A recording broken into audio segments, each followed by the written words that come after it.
भक्ति, श्रद्धा, प्रेम और विश्वास की परीक्षा। एक साधु महाराज। श्री रामायण जी।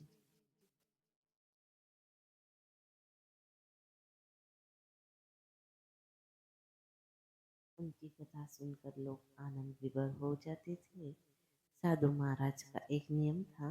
प्रतिदिन वह कथा प्रारंभ करने से पहले हनुमान जी को कथा सुनने के लिए आमंत्रित करते थे। वह जहाँ पर कथा सुनाते थे वहाँ उन्होंने कथा के स्थान पर हनुमान जी को विराजने के लिए आसन के रूप में एक गद्दी भी रखी थी। आइए हनुमान जी विराजिए, यह कहकर हनुमान जी का आवाहन करते थे। उसके बाद 1 घंटा कथा सुनाते थे। एक महाशय प्रतिदिन राम कथा सुनने आते थे। वह भक्तिभाव से कथा सुनते थे, परंतु एक दिन उनके मन में विचार आया कि महाराज, कथा का आरंभ करने से पहले आइए हनुमान जी विराजिए, ऐसा कहकर हनुमान जी को बुलाते हैं तो क्या वास्तव में हनुमान जी यहाँ पर आते होंगे?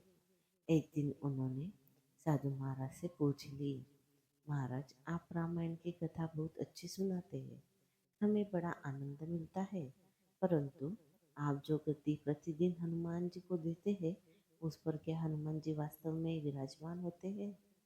साधु महाराज ने कहा, हाँ, यह मेरी श्रद्धा है। हनुमान जी का वचन है कि जहाँ राम कथा सुनाई और सुनी जाती है वहाँ हनुमान जी अवश्य पधारते हैं। उस व्यक्ति ने कहा, महाराज, हनुमान जी यहाँ पर आते हैं, इस पर हम वैसे कैसे विश्वास करें? इसका कोई ठोस प्रमाण दीजिए। आपको यह प्रमाणित करके दिखाना चाहिए कि हनुमान जी आपकी कथा सुनने के लिए प्रतिदिन आते हैं। महाराज ने बहुत समझाया कि आस्था को किसी प्रमाण की कसौटी पर नहीं कसना चाहिए। यह तो भक्त और भगवान के बीच का प्रेम रस है, व्यक्तिगत श्रद्धा का विषय है। आप कहो तो मैं प्रवचन करना बंद कर दूं और अथवा आप कथा में आना छोड़ दो, परंतु वह व्यक्ति नहीं माना। महाराज से कहता ही रहा कि आप कई दिनों से दावा करते आ रहे हैं, यह बात और स्थानों पर भी कहते आए हैं, इसलिए आपको प्रमाणित करना ही होगा कि हनुमान जी कथा सुनने आते हैं। इस तरह दोनों के बीच विवाद होता रहा। अंत में साधु महाराज ने कहा, हनुमान जी आते हैं अथवा नहीं, इसका प्रमाण मैं कल आपको दूंगा। कल कथा प्रारंभ होने से पहले एक प्रयोग करेंगे। हनुमान जी को मैं जिस गद्दे पर विराजित होने को कहता हूँ, आप उस गद्दे को आज अपने घर ले जाना और कल आपके साथ वह गद्दी ले आना। के बाद में गद्दी यहाँ रखूंगा। कथा का आरंभ करने से पहले हनुमान जी को बुलाऊंगा। कुछ समय बाद आप गद्दी उठाकर देखना। यदि आपने गद्दी उठा ली तो समझना कि हनुमान जी नहीं आए हैं। वह व्यक्ति इस कसौटी के लिए तैयार हो गया। महाराज ने कहा, हम दोनों में से को जो पराजित होगा वह क्या करेगा, इसका निर्णय भी कर लो। यह तो सत्य की परीक्षा है।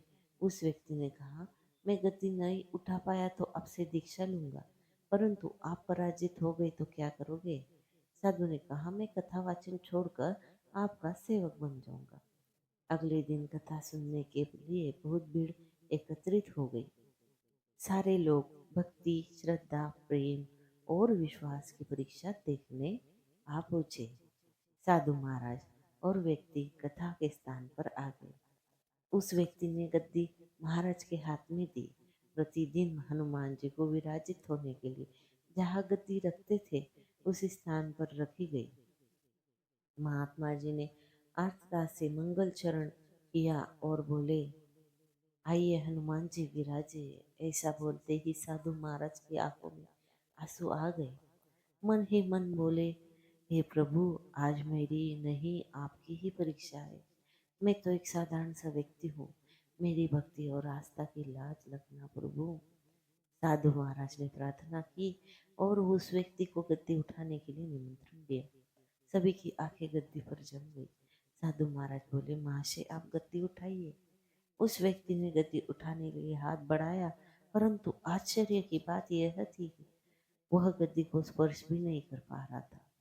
जो भी कारण रहा हो, उसने 3 बार हाथ बढ़ाया किंतु तीनों बार गद्दी को स्पर्श नहीं कर पाया। महाराज देख रहे थे, गद्दी उठाना तो दूर, वह व्यक्ति गद्दी को छू भी नहीं पा रहा था। तीनों बार प्रयास करने पर वह पसीने से तरबतर हो गया। वह व्यक्ति समझ गया कि यह साक्षात हनुमान जी का ही चमत्कार है, और वह साधु महाराज के चरणों में गिर पड़ा और बोला, महाराज, गद्दी उठाना तो दूर, पता नहीं ऐसा क्या हो रहा है कि मेरा हाथ गद्दी तक नहीं पहुंच पा रहा है। मैं अपने हार स्वीकार करता हूँ। जिस प्रकार उस व्यक्ति ने कहा था, उसी अनुसार उसने साधु महाराज से दीक्षा ली और भगवान की सेवा में जुड़ गया। कहते हैं कि श्रद्धा और भक्ति के साथ की गई आराधना में बहुत शक्ति होती है। प्रभु की पाषाण मूर्ति ही होती है, परंतु भक्त के भाव से उसमें प्राण प्रतिष्ठा होती है और स्वयं प्रभु उसमें विराजते हैं। दोस्तों, आपको आज की ये कहानी अच्छी लगी हो तो हमारे चैनल को लाइक, शेयर और सब्सक्राइब जरूर करें। धन्यवाद। हर हर महादेव।